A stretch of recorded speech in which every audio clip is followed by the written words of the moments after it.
బా ఏం చేస్తానవే? ఒక రవ్వ దోశ ఒకటి వేసుకొస్తావు, ఆకలికి నేను తినేసి బయటకు వెళ్ళాలా. ఒకటే చాలా రవ్వ దోశ? సరే, ఒక 5 నిమిషాల్లో చేసేస్తానా. ఓకే.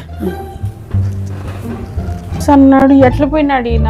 ఏం రవ్వ దోశ చేయాలో తెలియలేదే. బయటకు వెళ్ళిపోయినాడా? సరే, ఏదో ఒక రవ్వ దోశ.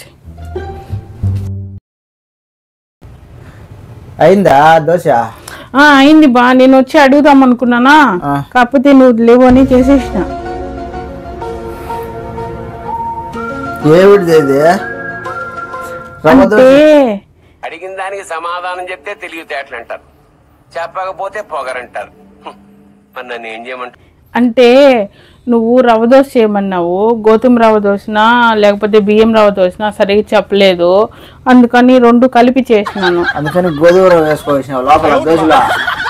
అంటే నువ్వు అదే కదా చెప్పింది రవ్వ దోశ అంటే, ఇంకెట్లా అనుకున్నావు? నాకేమన్నా నీట్గా చెప్పినావా? దోశ నా రవ్వ దోశ, ఏ రవ్వ దోశ చెప్పలేదు, అందుకని బొంబాయి రవ్వ గోధుమ రవ్వ 2 వేసుకొని వచ్చిన. నువ్వు క్లారిటీగా చెప్పాలి కదా. మీ ఇంట్లో కూడా ఇట్లే చేస్తారా ఫ్రెండ్స్?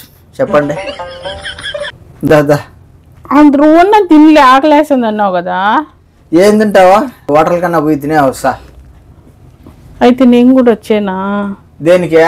అంటే నేను కూడా తినలేదు కదా, అందుకు. ఎన్టీఆర్ని చూశాను, ఏఎన్ఆర్ని చూశాను, అమితాబ్ని చూశాను, కమల్ని చూశాను, కానీ నీలాంటి నటుడిని చూడలేదురా. అందుకు ప్లాన్ చేసావా? సరే, ఎట్టా రెడీ అయి ఉండనా? నేను వస్తే ఇద్దరం వెళ్ళి తినేసి వద్దాంపా.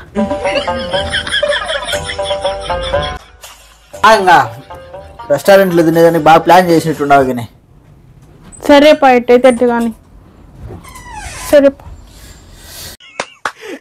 అమ్మాయి ఏం ఫీల్ ఉండదు మామయ్య.